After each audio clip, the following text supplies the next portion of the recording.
Tools Watch video. Sir, who are you? My name is Timur. I'm with Monticello Security. We're demoing RagWeed here at Black Hat. RagWeed is a framework for writing custom scriptable debuggers in Ruby. Use it to write in-memory fuzzers, hit tracers, basically any general binary reversing tool. I've been working with Monticello for about 3 years now. We do penetration testing basically in time. Okay. What's the purpose of RagWeed?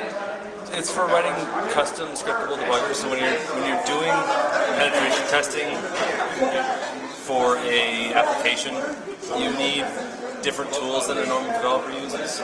So when you're using something like a developer would use Visual Studio to do some debugging, and then to find a location where the process is, where their program is not doing what they expect, they are okay with all the manual parts of it because that's what they want. They want to very slowly step through and watch exactly what's happening.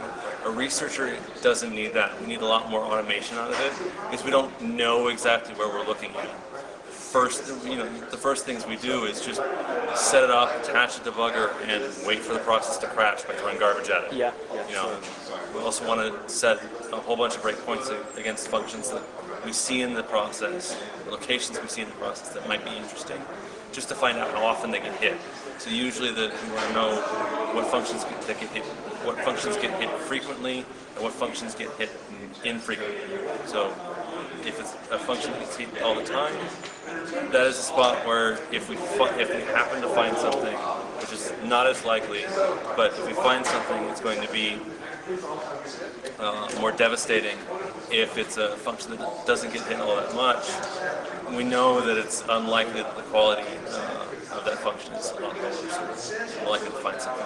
We're narrow in on those two positions. But having a scriptable debugger like those you can build with RagWeed makes it a lot easier to get to that point where you're doing some very directed, focused attacks against certain functions that you're more interested in. Yeah, and what's the main feature of RagWeed, the main feature?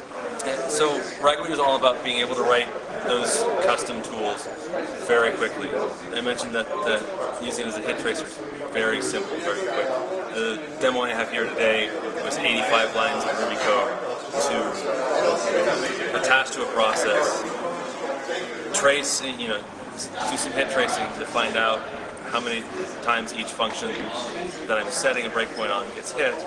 And on top of that, I'm also writing the arguments of those functions out and playing with them as the process runs in memory.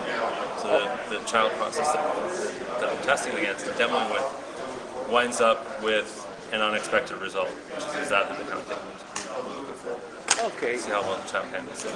Okay. Timur, could you give us a sneak preview of the next coming releases, something cooking hot, something coming up? Right now we're working on adding 64-bit support, so that should be very soon to RagWeed. It already runs on Linux, Windows, and OS X. Right after we get 64-bit support running, we'll be adding BSD support, so the people using FreeBSD, OpenBSD, and NetBSD can start using this as well. We should also be unifying the APIs between the supported operating systems. So you don't need to know when you're writing your debugger that you're going to be on Windows, it is going to be 32-bit. You can just set it up so that when it hits a breakpoint, you look at the instruction pointer or the base pointer or the stack pointer. You don't need to worry about RIP versus EIP and stuff like that. It's great. Bound for the next round. Great. Timur, we are really appreciating your contribution. Thanks so very much. Thank you. This is Timur, RagWeed. Thanks. Thank you.